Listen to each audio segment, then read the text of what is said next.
this as council as a whole, they're not ethical. They don't have high morals, right?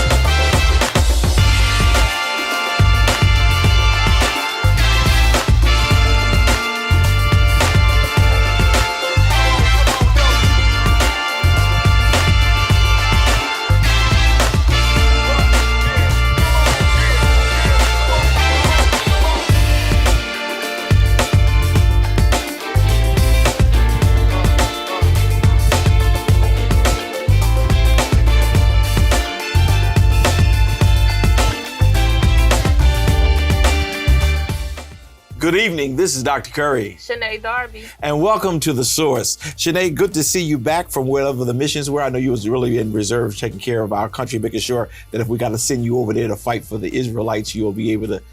I'm not going. I know what to do real quick. I don't mean to start trouble at the top of our program today, but it's good to see that you're back and you're safe, and Kobe is not with us today. But I do know that there were not any reported shootings, and I'm very grateful for that. I don't want anyone to believe that we want to see or hear about shootings in and around the city. So while there was no reporting, I do want to give accommodations to the police department in that I've noticed there's an uptick in presence in certain neighborhoods, which I think that helps to deter some of the violence that happens. You sit on the city council and you can see way more than I can. Is there, what is your feelings as it relates to the whole police department at this point? Yeah, no, so just a few things. I know you're talking about like increased police presence. You think that equates to less crime.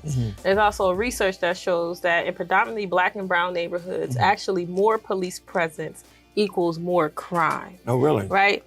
So there's like research and data that shows that that is the case. So when we have the conversation about we need more police, that's not going to help with crime. Okay. Like in that instance, in regards to presence on the streets, over policing people does not decrease crime. Actually, arrest rates go up, crime go up, all of those things go up in that community.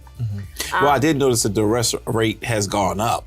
But do you think that maybe they are doing some things that are making themselves more community policing as opposed to? Yeah, so I do want Chief Campos, when he became the chief of police for Wilmington, one of his initiatives was creating community policing. So, and he broke it up by districts that have like 2 police, or it might have changed by now, but 1 or 2 or whatever police officers assigned to different areas doing community policing. So they're not responding to 911 calls. They're supposed to be driving around the neighborhood addressing issues that are community related, right? So that was a step in a different direction for the police department, for Chief Campos to do that. Also, when I look at the police department, I think there needs to be a complete redo or reform of it internally and externally that we haven't done yet. So no, I don't see real permanent change happening within the Wilmington Police Department. It has to be embedded in the culture. It has to be embedded into the infrastructure of the police department, because it's really not an attack on police, it's an attack on a system. Oh, okay. Right? There's a system in place that was created, a criminal justice system created because Black people after slavery were free, and it created a criminal justice system, an organized criminal justice system, and then from there it purposefully targeted Black behaviors, right? Wow. So that's the foundation of it. So when we understand the foundation of it, we have to understand that's what it's going to keep doing. That's why you have high rates of Black people, Black men who are incarcerated, Black women who are incarcerated, Black children who become incarcerated and keep getting caught up in the system. So we have to understand, that's why I always said history is important. Understanding the foundation of things and how they operate, because it's a system. That's why you can have Black police officers beat up Black people. That's still a systemic issue within the police department. And it's still embedded in racism. It's still embedded in things, no matter the color of the perpetrator, right? So that's why when people understand, like, it's not really, personally for me, attack on like individual police officers. I actually dated a police officer before. You did? Yes, I did. Oh, wow. Yep. So it's not an attack individually on a police officer, but like a system in place that helps to create the disparities that we see in the criminal justice system. Currently, when you look at, have you ever heard of policescorecard.org? I have not. Right? So You said police score? Yep, policescorecard.org, right? This is the first nationwide public evaluation of policing in the United States. So they look at all police departments, every single state, every single city's police department, and they calculate a scorecard. So they collect data. So they have a data team, they have partners who help fund it, they have research advisors, and they come together and they look at like FBI Uniform Crime Report, the Bureau of Justice Statistics, the annual survey of jails, the U.S. Census Bureau, local government finances. They look at so many different like open justice databases to collect this information and let us know how your department is doing.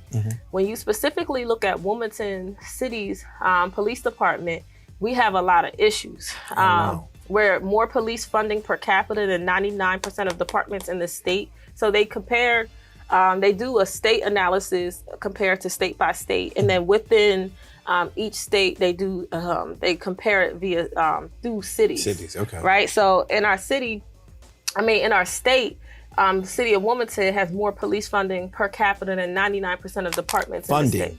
Yes, funding. When we talk about like funding, and they look at data and research that shows how many police officers should be per the population. Right. We have too many. We're overfunded, and the numbers of officer per 1,000 population, we're still more officers per population than 99% of departments. Wow. So when we have that conversation about we need more officers, of course we need officers because people leave, retire, whatever that means, so we need it.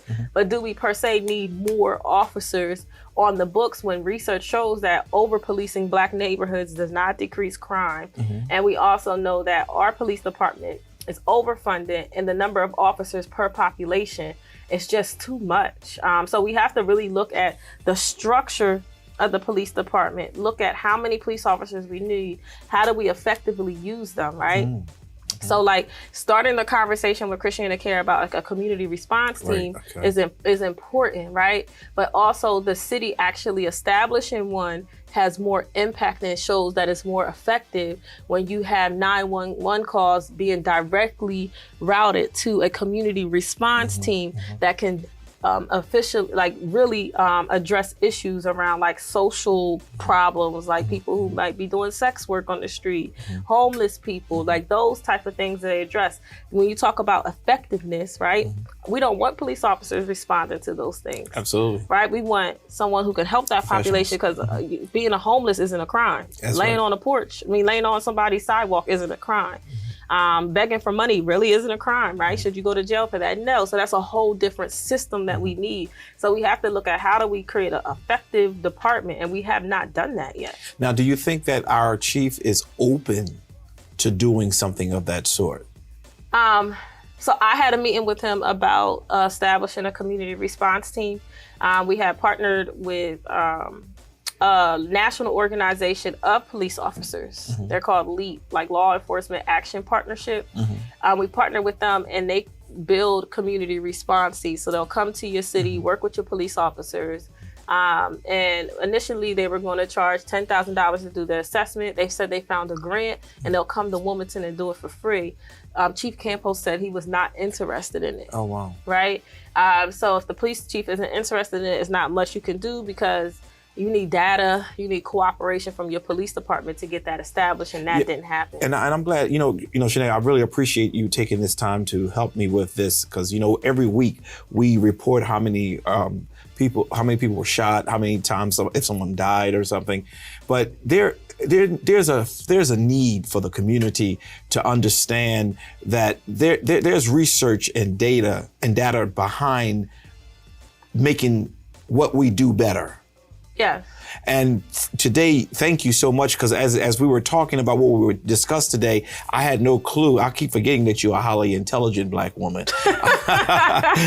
not because you don't show it, but because it's really because sometimes all the issues that we confront, we are so passionate about it. People look beyond that and just look at the compassion that we're using to deal with the issues we use. But one more time, tell me the name of that online for those who want to go online because they don't believe what you're saying. Right. What's the name of that card? Policescorecard.org, and you can Yes. look at any police department Yeah. in the country, and they're collecting as a group of researchers, data, professional, academic people who are coming together to piece this information together.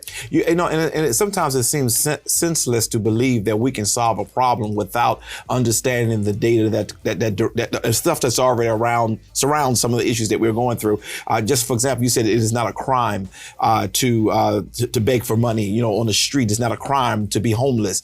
But when you have a mindset, all I want to do is I want to arrest, then you immediately find yourself arresting those who are begging for money, arresting those. And then the mindset has been cleaned up our streets. Yep. But in actuality, you've created other problems too. Yes, yep. And another website that's really good that I follow is called mappingpoliceviolence.org. Okay, mappingpoliceviolence.org. Yeah, Okay. so they look at law enforcement agencies across the country and they collect information on police killings or police violence, period, right? So you can look at the whole country. You can break it down by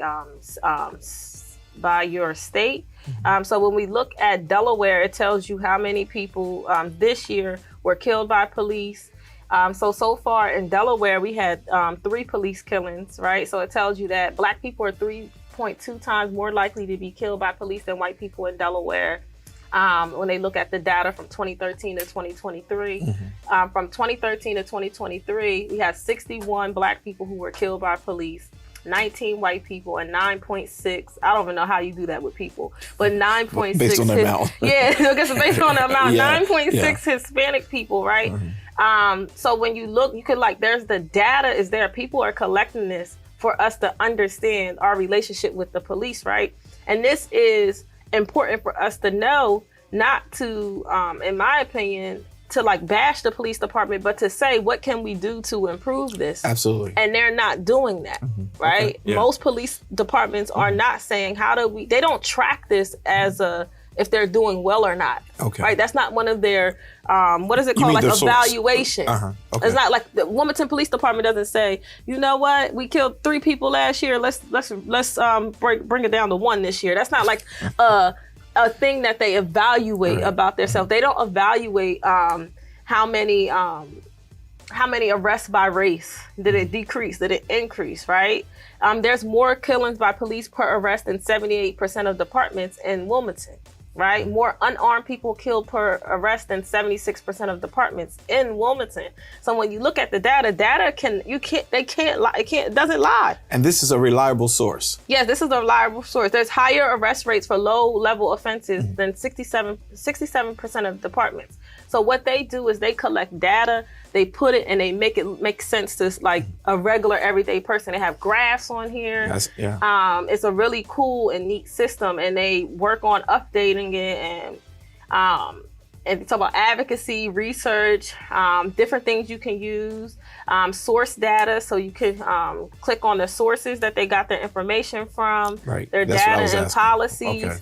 Different things like that. So it's connected to data. It's connected to real information that they're pulling it from. This isn't something that's made up. And they don't just do it for Wilmington Police Department. So it's not we hate Wilmington Police Department, so let's do this. No, they're doing it for all departments. Yeah. I'm a very big academic person, and I believe that as long as we have the right, if the sources are correct, and it is not like you just nailed it when you said it's not they are focusing on Wilmington. This is a national thing. Wilmington is a part of the nation, and Delaware is a part of the nation. So therefore, they get the information. I think this is really good. Thanks so very much, Shané, for sharing that, because that was supposed to have been a 2-minute segment of our show, but it ended up doing what I think is needed, because people believe that some of even the passion you, Kobe, and I have about when a shooting occur or some violence violence break out, we're reading this stuff and we're seeing that, okay, if those who are in charge of, whether it be the police department, whether it be the city of Wilmington, whatever, if they look at the data that is out there, it will help them guide through some of this hardships that we find ourselves going through. Yeah, I don't think and then another thing, like, I don't think I have to walk around to prove that, like, I have a degree or I'm smart or whatnot. Yeah. But I am a reader. Yeah. I love research, things like that. But I'm not, like, walking around. Which makes you dangerous. I'm not walking around like, I'm a graduate of Temple University. Temple University. Yeah. Like, I'm just a really normal person. And I joke with you a lot because your passion can be misunderstood, and that's why I joke so much and say, wow, I almost forget the level of your true knowledge. And I often give you credit because you do. And I've also come to the conclusion that people want to judge you based on an episode that is not, and not only you, but us people. They don't want to judge you on an episode rather, that they want to say this is the person and not look at the totality of the individual. Your passion really is because you want to serve people, which really leads me to the last part of this segment. I know there's several things that's going on in City Council, and I don't want to ever put you in a situation where you wind up with an ethics violation.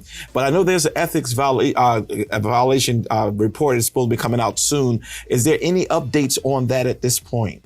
No, but I know there was a news article that came out talking about it. So it involves Councilmember Oliver, which will be another one this year.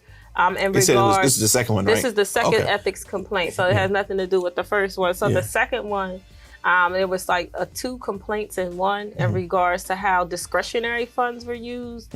But I know they're still doing investigation, and they'll let us know the outcome of that. So we're just waiting to do that to kind of like see what the next actions are.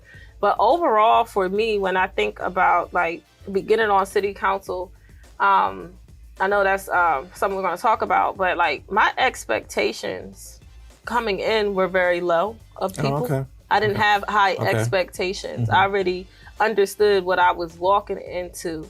And overall, this as council as a whole, they're not ethical.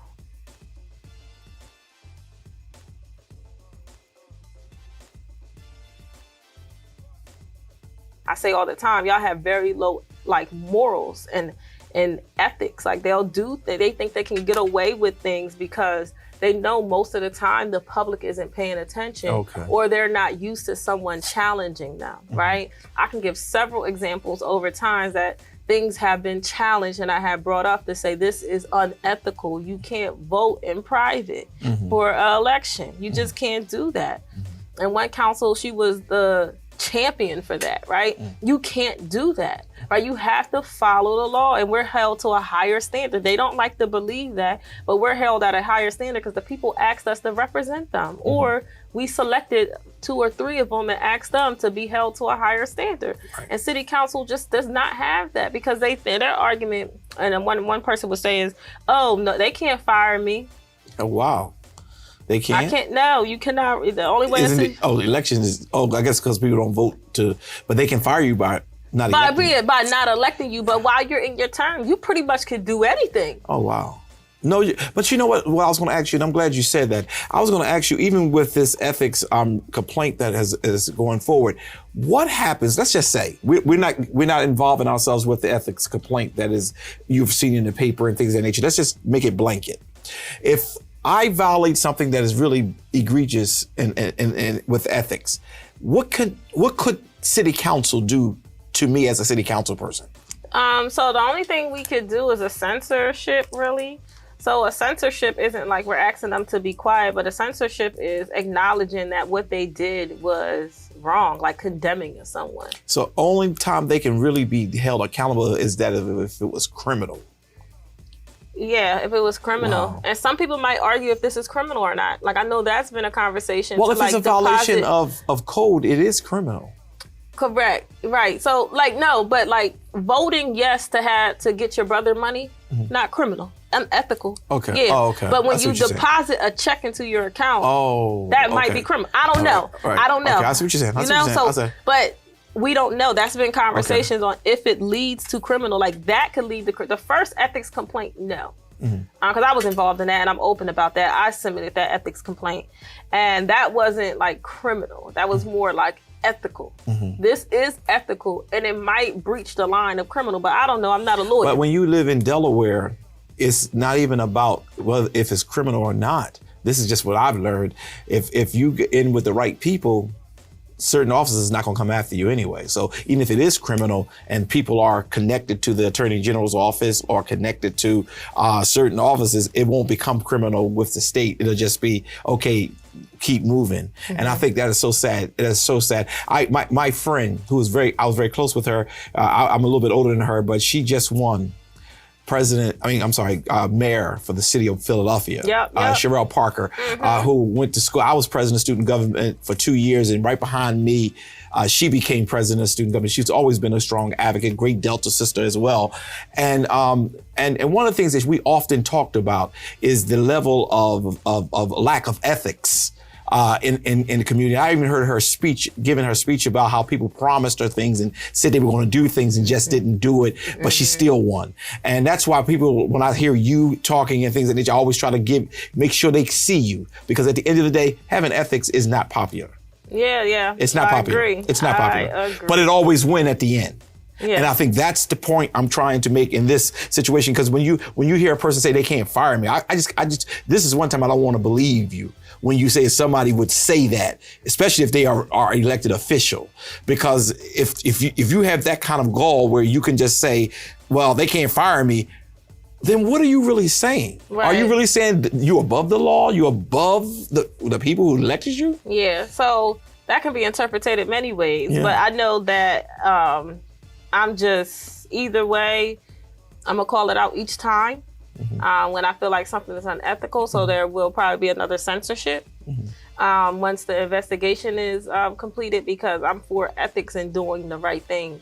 Like, and that's why we can't allow you. And matter of fact, we're going to do a quick special report today on this show at the end, where I'm going to just talk a little bit about politics, because some of the greatest people that we have in our community left politics because they just couldn't handle how terrible certain things were. So I just want to make sure that we have this opportunity to talk about that at the end of our show. We're going to take a quick commercial break and we're going to come right back.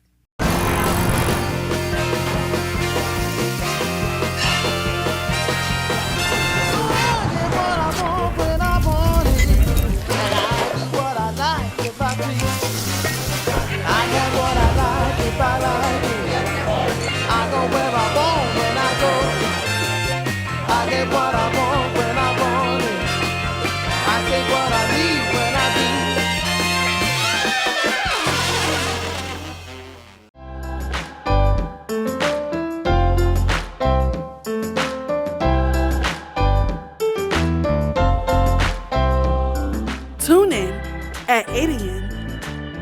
every Sunday for our worship services. Join us at 9 a.m. on YouTube and Facebook Live by typing Zion Fair Baptist Church.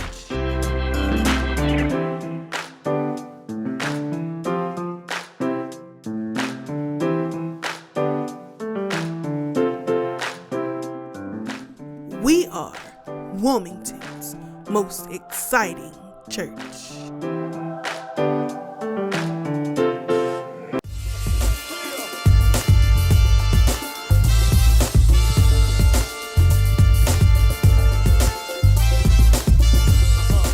And we're back. Well, Shané, what's going on with the Shané Scoop today? Yeah, sure. So I know that we have been anxiously waiting for the official announcement. I know a lot of people, if Governor John Carney was going to run or not, right? So we know the same day that our Mayor Mike Przicki, stated that he wasn't running, that same exact day, Governor John Carney was in a news article saying that he's interested, right? And I wanted to make it very clear that on November 1st, he filed a committee. So what does that mean, right? So to raise money through the Department of Election by law, you have to file a committee with them to say, I am Shané Darby, Friends of Shané Darby, or whatever you want to call your committee. We are raising money. You have to let the Department of Election know. He did that on November 1st. So John Carney is officially going to run. The name of his committee is Carney for Wilmington. You can go to the Department of Elections website, and it's public information. It's not like this is private information. This is public. You can see who files for committees. If you go to the Department of Election website for Delaware, you can see who is filing a committee. Now, the second part to running for office is actually putting your name on the ballot.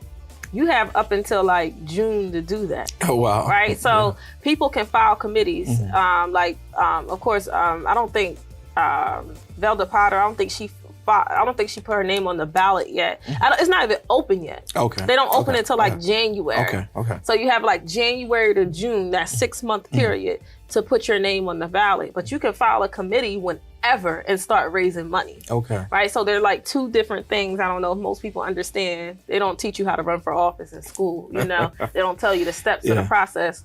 But he did file a committee November 1st. He is running for the mayor position.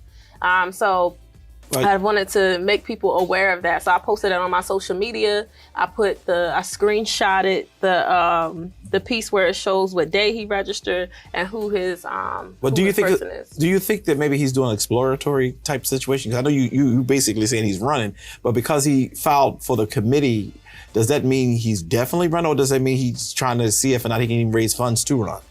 He can raise funds, and he has funds as a governor sitting in his account. You can look at their campaign finance reports. What you can do is you can transfer money from one committee to another committee. Okay. So he could take his governor money and move it over to his city mayor race. He could do that. And also what's important to know is that the fiscal year is January to December for raising money. It's important to raise money before the end of the year because the max donation per year, well, it's different. Or I think it's for mayor level, local is the same. But the max that you can, like, if you wanted to donate to me, the max you can give me is $600. Okay. Right, and that one election, that one period of finance for the Department of Election. So it's important to get as many donations that you can in the next few weeks, because then you can start over in January. Okay, I got what you're saying. Right, so then you can give me $600 today, and then next year you'll give me $600. Okay, I understand. Right, it's on different finance reports. So that's important for him to file it now, so he can get as much money as possible to try to run against Velda Potter. And I'm open about supporting Velda Potter. So I just want to let that be known, and I do not. And John Carney should not run for the city of Wilmington. I do not support it. I don't know. Bethany Beach has some nice homes down there. He should go to the beach and go rest. Well, he lives in Wilmington. He's been living here all of his life almost. I know, but I'm just saying, move to Bethany. Oh, why? Why do you have to move to Bethany? I don't know, because I don't know nothing about Sussex, and he can go down there. Okay? I'm over it. And so that's John Carney. He is running. He submitted a committee. Has there been any response from the Velda Potter's campaign about this? Nothing I heard, and I don't think they should respond. They should continue to keep doing what they're doing, knocking doors, get out in the streets, yard signs, like just ramping up their campaign. Like they don't have to respond to him. Okay. And I think that the younger generation and new people see and even some older people, I think they see the ploy. They see the games that are happening.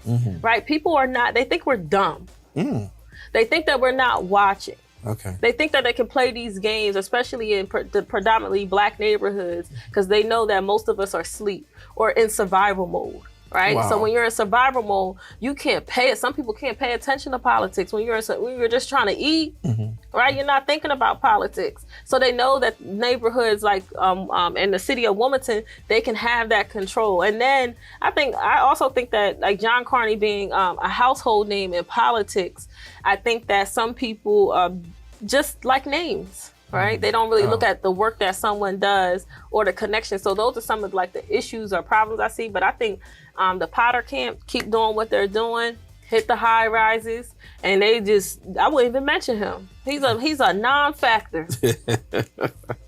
You better go ahead with the rest of your So the next thing I want to talk about is yesterday was a march at Joe Biden's house in regards to the war that we're in right now. with Israel and the Palestine people. So I know that I am publicly in support of a ceasefire, right? I think it's important. It's very different because I know wars are happening across the world. Like there are several wars. This is not a war that just popped up. There are several wars happening throughout the continent of Africa, throughout, in Russia, in different parts of the world. There are wars happening, but it's very different when you put social media and you see it. Yeah. That adds a whole nother humanistic viewpoint to it. Yeah. And to see that families, children, women, even men, whatever, are like dying and you see it happening. It's not a movie. It is happening in real life. People are like going Instagram live. You got reporters. You got people who you're seeing it happen in real life. Like as we're sitting here, a hospital, a refugee camp, and that's for me. That hits home for me. It's like hospitals, refugee camps, schools. Like those are being bombed. Those are war crimes. And there's certain types of bombs that are being used should not be being used, right? Those are things that are in violation of the UN, of our human rights, and they're not being addressed. And the United States keeps funding and funding. We just gave them another $1 billion. And when I thought, I'm gonna pause on that for a second because I thought it was someone was making light of it. It was on Instagram, so people make funny reels. It was like, United States has to be one of the worst baby dads. It has to be deadbeat because y'all won't take care of your kids, but you taking care of everybody else, right? So I was like, you right. That made it lighthearted and funny, but in the seriousness of it, it's like people are dying. I don't want to see that. I think we have to figure this out in a different way. Honestly, I think Europe needs to figure it out. They displaced the Jews. They displaced them. So you, Germany, give a big chunk of your land so the Jews have somewhere to live. They need to figure this out. They put us in this, it's connected to that, to why we're here today. Yeah. I was sharing with you off the air and I want to just share now because I was trying to, while you were speaking, I am very much in agreement that we don't need to be into the level of war. When you see the pictures, and I'm not talking about the propaganda, I'm talking about the real pictures, it hurts you. It hurts very much. And as I'm watching, I'm so torn because as a pastor, humanity matters. Whether it's the good people's children or the bad people's children, and who's the good people, who the bad people is up for debate. Okay, I don't want you to reach over the table and grab me by the throat. But the point is, on October the 7th, when you saw the inhumane treatment that happened when Israel was minding its business, and then you go and you see refugee camps being bombed and babies being pulled out of the rebel, that's a hard situation. We have to figure out, and when I say we, I mean if America is going to continue to support the war, how do you get rid of Hamas without all this killing of the innocent? Because we have to get rid of them. We who experienced 9/11 know that because we didn't do what we were supposed to do with Iran, we ended up with a 9/11. Hamas has to go.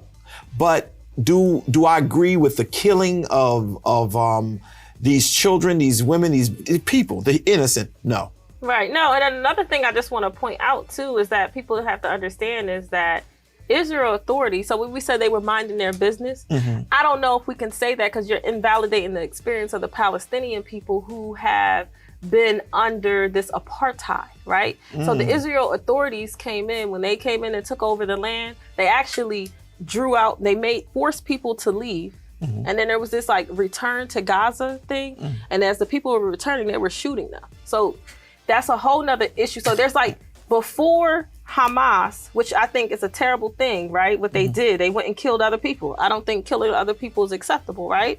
So I'm not excusing that. But you have hundreds of years or decades or whatever of Palestinian people being oppressed and in a form of apartheid. So the Israel government is not innocent, right? And do I think that it was okay for Hamas to attack them? That's not up for me to make that decision, right? That's just how I feel, right? Because it depends on what perspective you're looking at. Are they freedom fighters or are they terrorists, right? Are they fighting for their freedom to get out of the Israel authority of being treated like apartheid? Apartheid is creating oppression and domination against the Palestinian people. They took over their rights. So we can't sit here and say historically that has not happened to the Palestinian people. And that also is due on perspective if they're considered terrorists or not, because it depends on if we're on this side and we're being attacked, then yeah, they're terrorists. But for the Palestinian people, I am fighting for my freedom. Right. I'm fighting for what I believe. So I think it's perspective too. And it's complicated because I don't want to see people die on any side. Like I don't want to see that. And I also think that the people who caused this issue needs to fix it. And Europe needs to stand up. And that's why you made the comment about the Europe situation. Europe needs to stand up because like the Jewish people were displaced. They had nowhere to go. But do I agree with them just going to be like, yo, this my land? Like, if somebody come up in my house and be like, yo, this my house. You gotta go. Like, what you gonna do? You gonna just leave? No, I don't think so. Okay, think about it. Like, yeah, you're gonna fight. And for those of you who watch, and for those of you who are watching today, please understand, you know, the position that Shané has taken very clearly, as I'm understanding it. We call Hamas terrorists. I have called them terrorists because based on what I see. But what she's saying is, Pastor Curry, I wouldn't be so quick to call them that because they're fighting for what they feel is theirs. And the people who occupied their areas, am I Yeah, it's an right? occupation, right. So we're in, it's between you. It depends on your perspective of what's happening. Will you make a decision? America has not always been clean. Now, one of the things, and you might choke me on this one, right, but one of the things that Donald Trump said true, and that is America has not been innocent. Oh, I agree with you. No, not me. Donald Trump said that. And when he said that, when he said that, I kind of said, wow, even though he don't halfway know what he's talking about, I agreed with him because we have really dirtied our hands and put ourselves in situations that we had no business putting ourselves in. No business. This is a Europe issue and it should have been handled appropriately at the appropriate time. But I'll let it be. I'm sorry. But even if Europe is, United States is very entrenched and tied to Europe, right? Mm-hmm. Because who colonized United States? Right. It was European countries. Mm-hmm. Portugal, Spain, the Dutch people, the British people, all are connected. Oh, wow, you're very smart. Right? So when you look at even when the Atlantic slave trade happened, we funded those countries to be what they are today. So the connection, the economic connection can't be unbeat. And we continue to keep fueling that. And then even when that happened, they took the continent of Africa, they sat at a table and they cut it up. You get this part of Africa, you get this part of Africa. So then colonialism happened there and it's still impacting the people today because there's a war happening in Congo where millions of people are dying in Congo in the name of resources. Absolutely. They're the poorest country, but they got every single resource you can think of in the world. Mm-hmm. How? White people, Europe, white supremacy. Like I'm over. The United States is connected. I'm not laughing. I'm not laughing. The information she's giving is very much real and it's true. She's not really talking off the top of her head. She's really telling truth. I'm laughing because I love her energy. I love her passion. and then she's trying to like Kobe gets. You can hear him, but she just gets into this dramatic piece. But I appreciate that. I appreciate that. But we really need to take some time to look at what's happening instead of rushing to judgment based on what somebody else is believing. Well, even when they censored the Congresswoman, I had an issue with that. I had an issue with it because which Congresswoman? What's her name?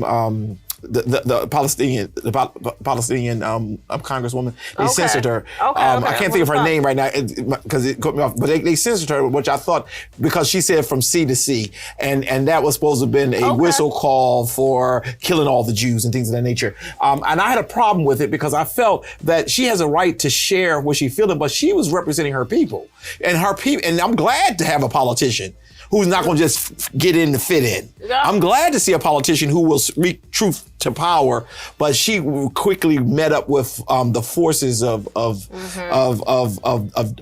darkness, as they say. But I'm gonna leave it there. But we'll keep talking about it because this is we're gonna keep talking about until they cease fire. Yeah. They need what I want to do. fire. Let me and yesterday there was a a march at Biden's house with a special group, and we were going to get the outcome of that next week when Kobe comes back, because we really want to know exactly what happened and how things turned out.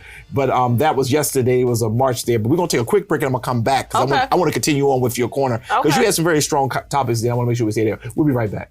After I lost my mom, I was depressed and resentful. I couldn't find my way, but I am not lost. I should know. I work in behavior health for youth advocate programs. YAP. I empower Blessing with tools so she can see her strengths and set positive goals. As a little kid, I experienced trauma and I acted out. Made some mistakes, but I'm not a mistake. No, she's a good student and a great kid. As Jalen's YAP advocate, I'm always here for her. We need YAP. The youth and the communities, they need strong support systems. I try to help the youth understand if you have a change of mindset, you can have a change of action. YAP gives communities alternatives to residential care, youth incarceration, and neighborhood violence. After completing our program, nearly 90% of participants remain in their community. YAP works. And now I'm finding joy and excited about my future. Youth advocate programs. Others talk social change. We make it happen. Join us at 9 a.m. on Facebook Live every Sunday by typing Zion Fair Baptist Church. Jesus felt what you're feeling, but he did not sin. Am I in the word? Have one who has been tempted in every way, just as we are, yet he did not sin. We are Wilmington's most exciting church.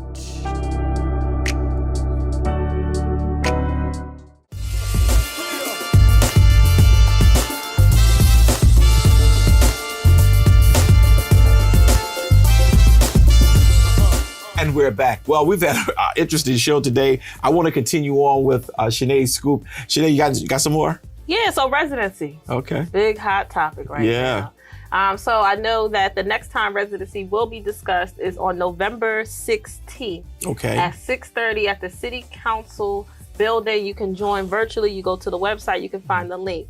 I don't even know where to start. Oh my goodness. So I know the last I talked about residency, we were going to have our first city council meeting about it, right? And we know that originally Al Mills was the sponsor, Councilmember Mills was the sponsor to completely get rid of residency. The community came out, the bill was killed, right? Good. We were able to do that. So in that time, as we knew that bill was getting killed after comment of hours of public comment, Councilmember Johnson and I got together, and when he was like, so what do? We maintain residency. What do you mean what we do, right? But there were like two compromises, was that we'll extend for someone to move here for a year instead of 6 months. So we'll give them more time to get here if they live outside the city.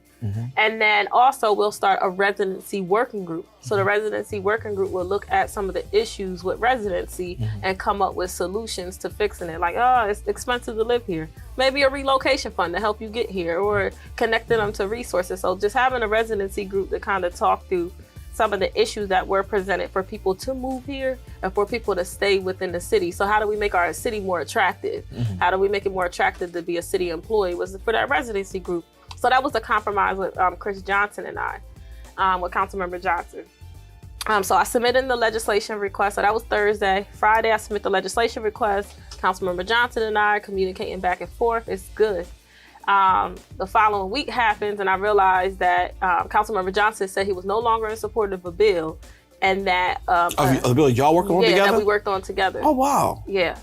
He said he was no longer in supportive of it. He was supporting it. He wanted me to add a 3-mile radius. So meaning that if you work for the city of Wilmington, you can live within city of Wilmington limits or within 3 miles of the city of Wilmington, based on the city county building address. So like Claymont, maybe some parts of Newcastle, like some surrounding cities of Wilmington, you can live in with the 3-mile radius. And I was just like, did y'all hear the people? You heard what they said? They said, if you don't want to work, if you don't want to live here, then don't work here. They said city of Wilmington limits. They did not say they wanted people to live in Claymont and come here. They said they did not want people to live in Bear and come here. That's not what they said. So I'm not changing the legislation. There were other few, and then there was another legislation that popped up with Councilmember Bracey. So with Councilmember Bracey's legislation, that Friday, after the council meeting, I was contacting Councilmember Bracey and she was not responding to me, right? And then I didn't know that she was presenting a new legislation. She didn't knowing that Councilmember Johnson and I are working on something. Everybody knew that was happening. We got up in the middle of the meeting, went in the back room and started drafting stuff, right? So people knew that something was, me and Councilmember Johnson were working on something. She decides to insert herself into the conversation, and she has the right to, but she wrote up a legislation to extend it to Newcastle County. Oh, wow. Right? So she wanted you to live anywhere in Newcastle County. At that point, there's no residency. Right? That's where most people want to live anyway. Middletown, Bear, those areas. At that point, there's no residency. So, and me trying to communicate with her, I didn't even know that was happening until the agenda notice posted. And I was like, oh, she has another legislation. And then she reported in the paper that she's willing to work with me. So then I was just like, I text her and it said, how are you going to write you're willing to work with me in the paper, but you're not answering my texts or my calls? So then from there, she started communicating with me after I addressed her after what she said in the paper. So me and her started to communicate, and it basically was really going to be no compromise on either side because she was so bent on Newcastle County. That's what the mayor administration wanted because they realized that they can't get no residency. But they were like, hey, we're going to get Newcastle County. At least that works. She was so confident that she had her people to vote that legislation out, and she didn't. It failed. We defeated it, right? Good. Community came out again, right? And they defeated her bill. They voted my bill out of committee because I have wrote a bill that maintained what residency currently is. So the mayor said there's no residency, but on our city charter, if you open up our city charter today, it states that there's a residency. So his interpretation of a piece of his legal opinion through our city solicitor, we don't feel like it's correct because he told us there's no residency and there's nowhere to prove that that is the case. So we are at the point now where we're going to try to move forward with my legislation. We need 7 people on November 16th to vote yes to that legislation. And if we don't get that 7 yeses, then at least we can fall back that there's a law. And if the mayor violates it, we can try to sue him to get a court ruling. That's what I was talking about right? last time. Yeah, so that can happen. Good. Or let's say it does pass, we vote it out, and it does pass, he vetoes it, we need 9 people. If we don't have 9 people, then we could just wait for him to hire somebody without a residency requirement and then sue him and have a court ruling. Hopefully it's in our favor, of course. So. Yeah. It's interesting. Now you see, you said a couple things, and I'm going to let you go. But number one, you said that you and Johnson was working on the legislation. Y'all had some disagreements, but y'all ended up compromising. Compromising. That powerful word, compromising. Then after y'all compromised, and then all of a sudden he must have went and had a meeting behind the meeting, and then decided I don't want to do this anymore. I want to go a little bit more. But then you had someone behind the scene working a whole different type of legislation where you're going into a whole new castle. Boy, the politics is very thick around there when they want to get things done. And it's really crafted by people who are not even on council. Yes, and then the crazy part about it is that it's messy. Like it's been like politics is messy. Yeah, it's going to be messy. Yeah. And you can't take it personal. You gotta have tough skin in this game. Yeah, you have to have tough skin. You cannot take it personal, and that's what a lot of council people are doing now. They're taking it very personal that we were able to get community people. They're upset. That the community is voicing that they want residents. Yeah. Well, you know what though? You kept saying it, and I'm gonna say it to you, and we're gonna have to go to a break. But I'm gonna be straight with you. The more you wake people up, the more people speak up for what they believe, the more they show up, the more they control the city. The problem is they've been asleep. They've been, whatever happens. That's why somebody can dare have the audacity to say they can't fire me. They don't understand. They don't understand. The more the people are aware and doing and reacting and coming out, it makes politicians, even dirty politicians, do the right thing. So congratulations to you all for this work, and I hope y'all continue to do the work that y'all do. We're going to take a quick break, and I'm going to come back. All I want to talk about, and it's going to be by myself with this special report, is basically the dirtiness of politics. And I want you to be able to see this. Honestly, I don't even know if I have to do another segment, because when you look at what Shané have certainly shared with us, Councilwoman Darby, how you sit there and you ask for a compromise, you get a compromise, and then you start saying things like, well, I don't agree no more, after having a meeting probably with someone else. And then you got somebody on the back end with the people who are not even on council bringing up a new legislation and saying, I'm willing to meet with her and walk. You know what the real deal is? And I'm going to let you go into this. But the real deal is, I think they wanted to see you out of control and say, she just won't compromise. But you have laid out, you did do the compromise. Y'all did have a nice piece of bill. But I like one comment that I wasn't there, but I heard you say, if you don't want to live here, you shouldn't work here. Wow, how true that is. How true that is. You're taking city dollars and you're too good to live here? Yep. And if you've outpriced the positions, then you up the position salaries or deal with the housing issues that we're having here in the city. And the same mayor who wants to lift residency caused the housing issues we have. What? I better let this go before we get in trouble. Listen, it's been a good day. I'll be right back. The drive to move forward. For some people, it's a part of who they are. And it's who we are too. For 130 years, Strayer University has been at the forefront of change, with programs that help students get and stay ahead, so you can keep striving.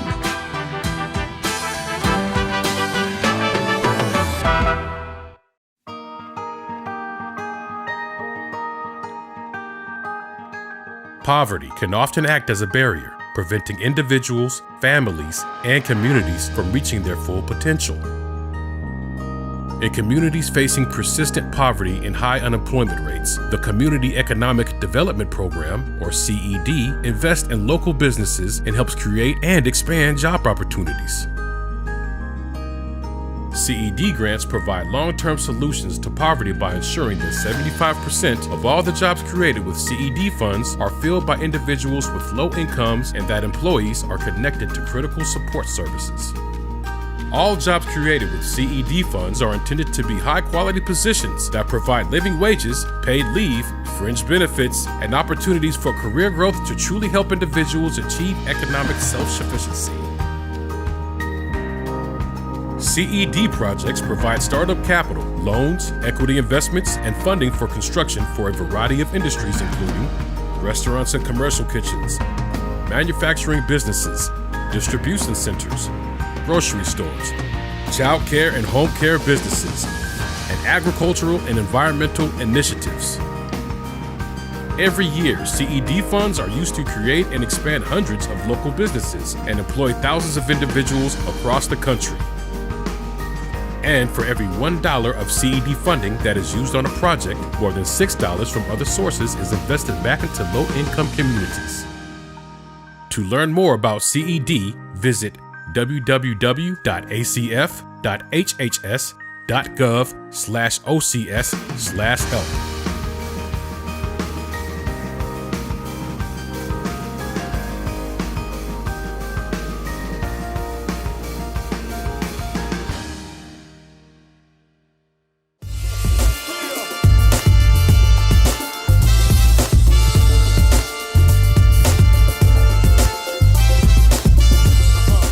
Hi, this is Dr. Curry from The Source. I wanted to take a moment just to share with you all a few thoughts that I had in mind. We are now entering into the political season. We're entering into the national politics as it relates to the President of the United States election, as well as the city of Wilmington and the state of Delaware elections. And so much is going on. And I just wanted to spend just a moment or two to talk to you all about politics. We don't understand it a lot of times. It hurts us. It frustrates many of us when we have to sit and watch people say one thing and do another. I learned something when I was a student at Lincoln. They taught me what politics really was. And what they taught me was the word poly, which is the Greek word for many. The word tick is a bloodsucker. And what I've come to conclusion, it is so true that politics is really a bunch of bloodsuckers. And I just don't know what to do with it. When people smile in your face, they say they're with you, they say they're going to help you, they say they're going to do what they say they're going to do to make community better. And then they get in office and not do what they're supposed to do. I've been marked really bad by several politicians whom I've helped, who I've been very loyal to, just to find that they were not doing what they promised they would do. We find a whole lot of enrichment. People find ways to enrich themselves, making sure their power is where it needs to be. So when they are in office and out of office, they'll always be set for life, ensuring that money is going their way. We have politicians who demonize people. They find Black people and they divide and they conquer. How can I make sure this part of the Black community is with me so that we can go against that part of the Black community? At some point, you have to stand up, speak up, and say enough is enough.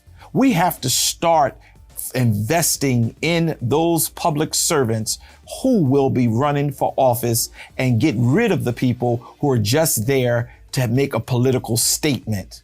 Some of the things I watch when I look at even my co-anchors here on The Source, they work hard. I try my best to constantly encourage Sister Shané and Brother Kobe because they really believe passionately it's about the community, not about enriching themselves. I watch the ethics complaints that go on. I watch some of the politics. One person say they're going to do this, they say they're going to do that, and they end up doing nothing. Right here in this part of the section, you have people when Hanifa was in charge of the city council could have brought a lot of resources to the South Bridge section. Did she do it? No. But when she was rejected by the Wilmington community, she came back and acting as if she's running the place. We have to, at some point, tell the truth. Yes, as far as it's concerned with my family, my wife, my daughter, we're doing fine. But I have a passion for this community. And when I say this community, I'm not just talking about South Bridge. I'm talking about the community at large. We want better. We deserve better than a bunch of people who want to play games, politic, make sure that they are enriched when their time has come to an end. Enough is enough. I hope you would take my comments very seriously and start looking, and do not sell your vote. Do not give your vote away. Make us earn every moment of it. We cannot afford to have lying people continue to lie to us. I'm going to do this. I'm going to do that. What have you done to verify that you will support the community upon which I live in, you live in, is very key and very crucial. I'm very concerned. We're getting ready to go into the strong political season. I'm watching the landscape. Yes, I've had on the show several politicians because I believe in public service. I believe in public servants. But what I do not believe in is when you prey, P-R-E-Y, on people. And too often, people get people on their side by giving them a chicken dinner or a fish sandwich instead of teaching them how to fish so they can live for life. We must get better, Wilmington. We must get better, African American community. We must get better, Latino community. We must get better humanity and not accept the same old politics as we've done in the past. It's time for a change. We must change. We must be better and we must be stronger. If I ran Zion Fair the way the city, some portions of the state is run, I would have been thrown out a long time ago. But because I'm held to a higher standard, not just by man, but by God, that's why I find that my anger is kindled quite often, because I don't understand how people can continue to accept the same old lies, the same old tricks, the same old schemes. It's time for us to make a difference. When candidates knock on your door, when they say, put a sign in my lawn, ask them, what have you done for me? Not what will you do, but what have you done to make our community a better one? Until the next time, God bless you. Summer, that time when we trade routine for a few days of sunshine, water, and laughter. When simple things transform into lifelong memories. It's that time when we reconnect, get a little closer, and realize moments like this are too few. And we wish every day could be summer. Begin your journey at visitdelaware.com.